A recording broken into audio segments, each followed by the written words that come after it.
month of May. SIPRI report on defense spending in 2021. The Stockholm International Peace Research Institute, that is SIPRI, has released a report on global military spending in 2021. Key findings from the report are regarding the largest military spender, military expenditure of the world as whole, and India's military spending. Now, the five largest military spenders in 2021 were US, China, India, UK, and Russia. These countries together accounted for 62% of the expenditure. Military expenditure, the total global military expenditure has reached an all-time high of $2.1 trillion. India's military spending amounting to 76.6 billion in 2021 grew by 0.9% from 2020 and by 33% from 2021. Now, reasons for the increase in India's spending are amid ongoing tensions and border dispute with China, Pakistan that occasionally spill over into armed clashes. India has prioritized the modernization of its armed forces and self-reliance in arms production. For instance, in a push to strengthen the indigenous arms industry, 64% of the capital outlay in India's defense budget for 2021 were earmarked for acquisitions of domestically produced arms. Now, USA leads the chart with $801 billion. This is from 2020.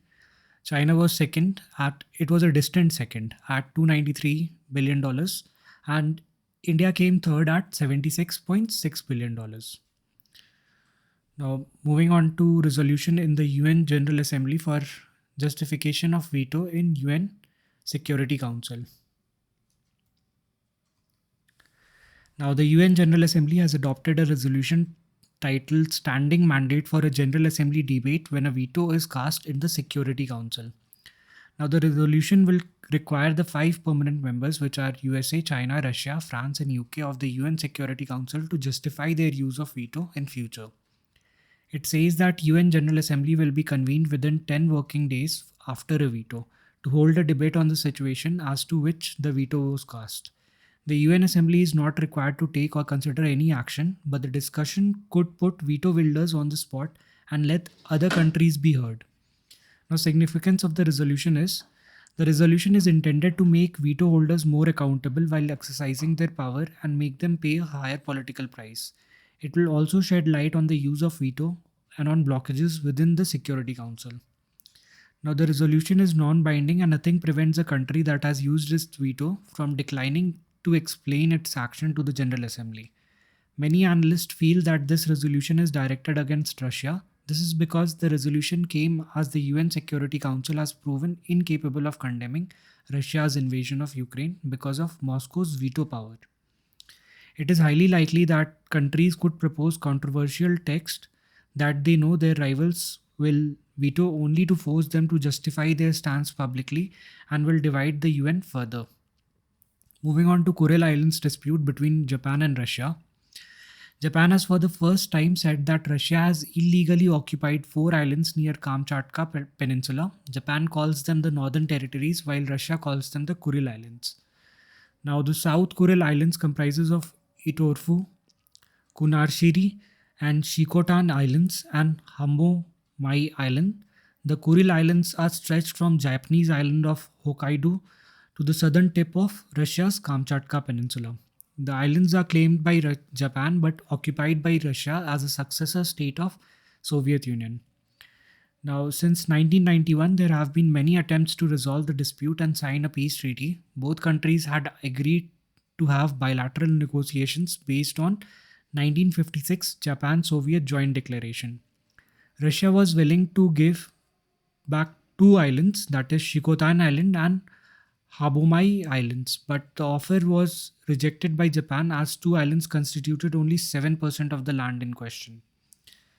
Now, Japan's reason to raise dispute now is Japan has probably been spurred by its fear of Russia-China alliance, as Japan itself has a territorial dispute and an uneasy history with China. Japan might have felt that this is a good opportunity to further isolate Russia and paint it as a habitual offender of international law. Russia has also deployed missile systems in the region. These islands are surrounded by rich fishing grounds. Now, let's look at the history of Kuril dispute. In 1855, the Treaty of Shimoda gives southern Kurils to Japan and the rest of the island chain to Russia. Sakhalin Islands to be under joint administration. Now, under the Treaty of St. Petersburg, cedes all Kuril to Japan in exchange for Russian jurisdiction over Sakhalin. After Russia's defeat in the Russo Japanese War, Japan gains control of the southern Sakhalin. The Soviet Union occupies the entire Kuril chain and southern Sakhalin after declaring war on Japan during the final days of World War II.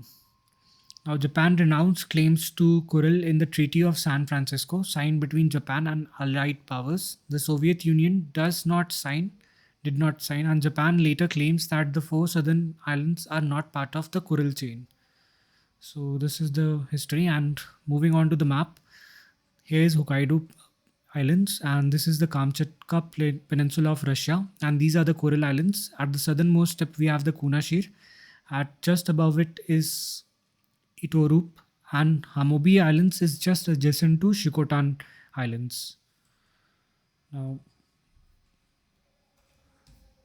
moving on to security deal between China and Solomon Islands. China has signed a security deal with Solomon Islands. Solomon Islands may request China to send police, armed police, military personnel, and other law enforcement to Solomon Islands. This is to assist the island in maintaining social order and protecting people's lives and property. It also provides for China's naval vessels to utilize the island for logistic support. Now, Solomons are an archipelago of hundreds of small islands in the southern part of Pacific Ocean. It is approximately 2000 kilometers from Australia. The Solomon Islands sit on critical shipping routes in the Pacific. Officials from United States, Australia, Japan, New Zealand, and other Pacific countries expressed concerns because they fear that the agreement could open the door to Chinese naval base in the country, hence posing serious risks to a free and open Indo-Pacific and actually increase destabilization within the islands. Now, this would be the region for Solomon Islands. Honaira is the capital. Kiribati is just to the north. Tuvalu is adjacent to it. Fiji is to the southeast. Sorry. Papua New Guinea is on the western side, and that would be it. And of course, Coral Sea is between Australia and the Solomon Islands. That will be it.